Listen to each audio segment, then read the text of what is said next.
Ben ritrovati in un nuovo appuntamento con Info FVG. Ritorniamo a seguire eventi, notizie dal territorio, dal Friuli Venezia Giulia. Partiamo subito da Trieste perché è stato inaugurato Trieste Campus, questo nuovo spazio con lo sport al centro dell'attenzione, una palestra per le attività di training, una sala corsi per le discipline a corpo libero, una sala scherma, una dedicata al karate, all'esterno un campo da tennis, 3 campi da paddle, uno di pickleball e un playground per sport di squadra come la pallacanestro e la pallavolo. Ne andiamo a parlare subito direttamente dall'inaugurazione insieme al presidente Enrico Sammer, Andrea Razzi, amministratore delegato del campus, a Gianluca Paron, architetto, e le campionesse Margherita Grambassi e Stefania Pirozzi.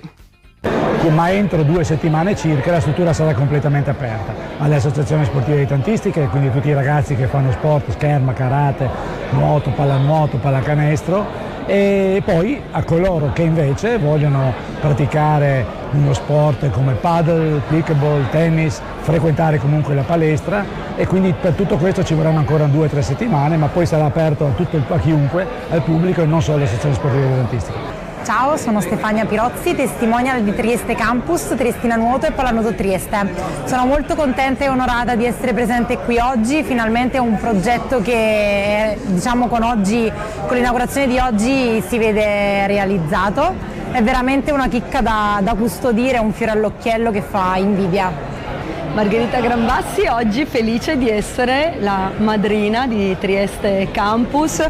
Ho in mano un pezzo del nastro che ho tagliato con grande emozione, perché vedere questo spazio dedicato allo sport nel quartiere dove io sono nata e cresciuta è veramente qualcosa di grande. Siamo qui al Trieste Campus, appena inaugurato. Io sono Gianluca Paron, l'architetto che ha seguito la parte architettonica e sportiva di tutto quanto l'impianto.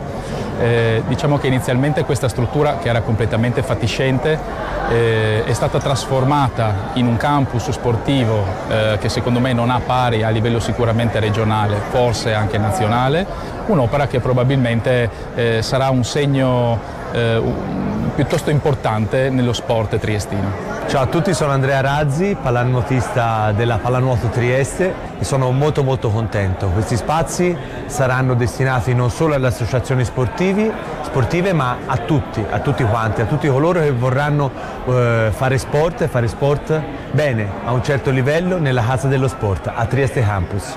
E dopo aver parlato di sport ci spostiamo nel mondo del teatro, una stagione da record per il Teatro Stabile del Friuli Venezia Giulia, il Rossetti, che conta più spettatori che abitanti in città. Supera il traguardo infatti dei 204.000 spettatori nel cartellone 2023-2024, dati che consolidano anche il ruolo del teatro a livello nazionale. Ne andiamo a parlare insieme al presidente Francesco Grambassi e al direttore Paolo Valerio.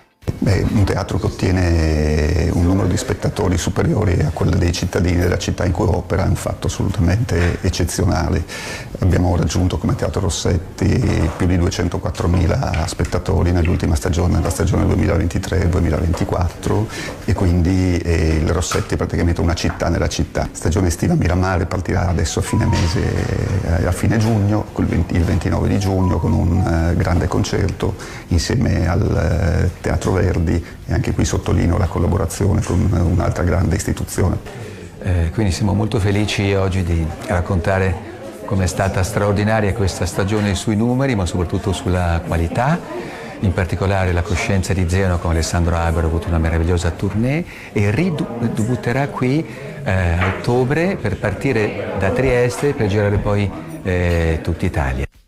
E passiamo ai trasporti, anche dopo aver parlato di teatro rimaniamo sul mare, si parte, si viaggia da Muggia a Barcola. TPL FVG e Trieste Trasporti presentano la nuova linea 20 per la stagione estiva, in partenza da domenica 9 giugno. Andiamo a scoprire di più insieme al presidente di Trieste Trasporti, Maurizio Wildauer. Oggi inauguriamo una nuova linea, una linea importante che un po' potrebbe rivoluzionare il trasporto pubblico locale. La linea 20 la portiamo da Muggia fino a Barcola. uniamo con un unico percorso la zona est della città fino in fondo alla zona ovest. L'idea è di fare una linea ad altissima frequenza e ad altissima capacità, quindi portare molte centinaia di migliaia di persone in un anno da una parte all'altra di Trieste. Quindi un passaggio noi contiamo a regime, ovviamente non oggi, ma a regime ogni 5-7 minuti al massimo, con autobus evidentemente doppi per l'alta capacità, e stiamo lavorando affinché questi autobus siano elettrici, appunto.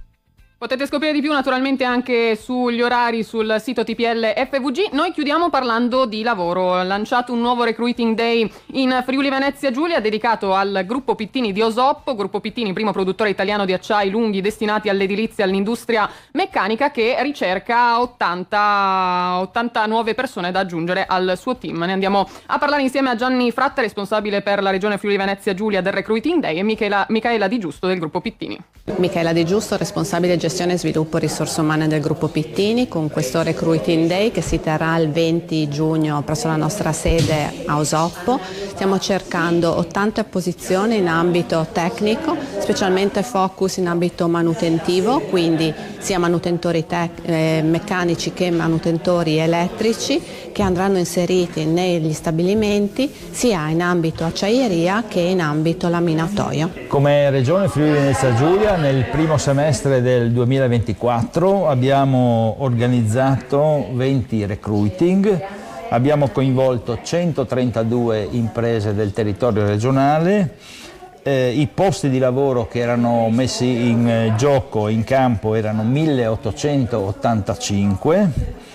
Ad oggi, sulle iniziative che abbiamo già realizzato, che sono 16 recruiting già realizzati, abbiamo raccolto 3.577 candidature e abbiamo portato a colloquio, dopo un'attività di preselezione, oltre 2.500 persone. Per candidarsi, appuntamento fino a giovedì 13 giugno, trovate tutte le informazioni sul sito della Regione Friuli Venezia Giulia, regionefvg.it, e il nostro appuntamento con Info FVG si chiude qui. Trovate tutte le notizie anche sul nostro sito radio.0.it e canali social. Continuate a seguirci per rimanere aggiornati sulle notizie in Friuli Venezia Giulia.